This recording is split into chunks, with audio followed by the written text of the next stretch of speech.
And Green offers 3 steps to apprenticeship, to successful apprenticeship, is the deep observation of your who you're apprenticing under, followed by skills acquisition, learn to do what they do extremely well, and then finally experimentation, step 3, where you learn to make those skills your own, and eventually you go beyond them, doing what you ultimately only you can do. He talks about the importance of getting feedback when you're in the apprenticeship years, when you have that mentor, 5 to 10 years, lots of work, and he says that's when you're really, it's not, like you kind of said, it's not about the money or anything like that. The most important thing to Green when it comes to mentoring is that you're literally changing your attitude, you're changing your character. It's almost like you're developing your character for what's next.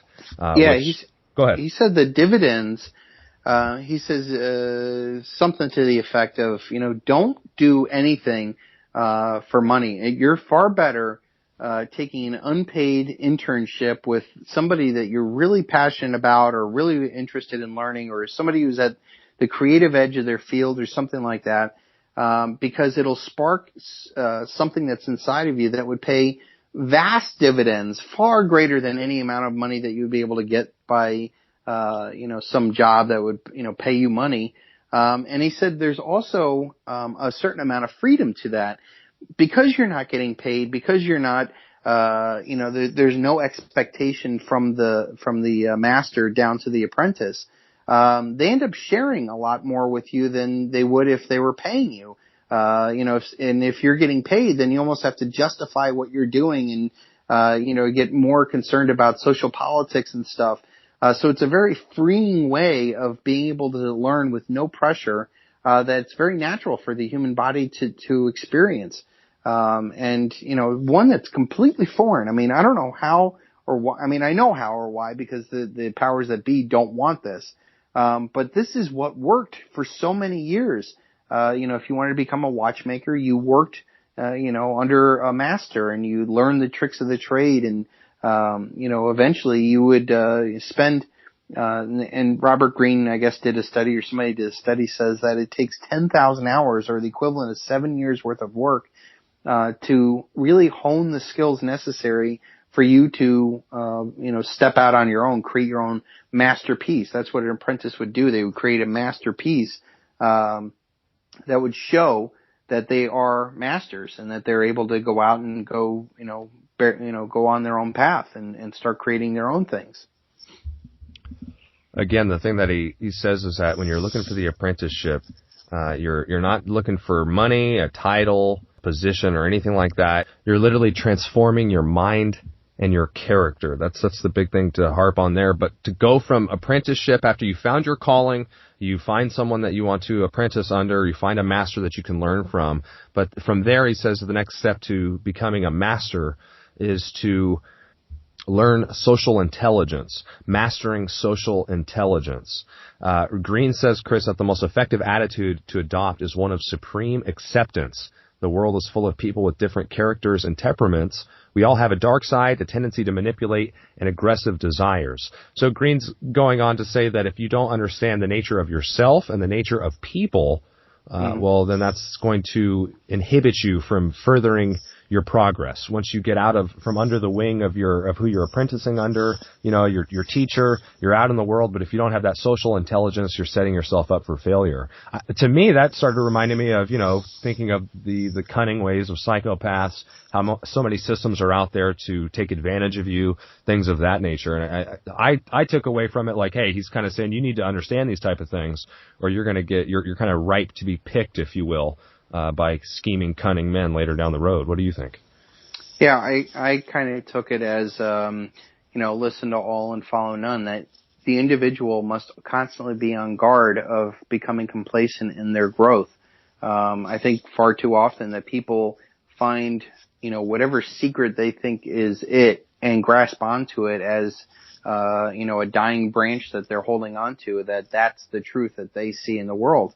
And unfortunately, every single person in the world thinks they're absolutely right about everything that they do, and the rest of the world is wrong. So, I think it's incumbent upon the individual to keep an open mind, which is why when, I started The Greatest Truth Never Told in the Sons of Liberty Academy, to listen to all and follow none, to not grasp on to any, ideology to think that there is an end to this, that, true mastery is going to be somebody who's going to be able to adapt and think and question and bring forth, new solutions to new problems.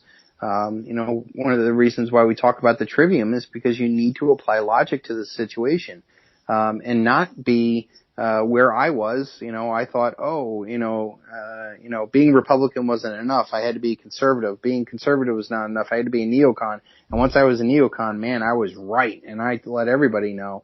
And then I realized how foolish I was that, I was a neocon. And then I realized, well, maybe I don't need to be a Catholic anymore. Maybe I don't need to vote anymore. Maybe I don't even need to work for a corporation anymore.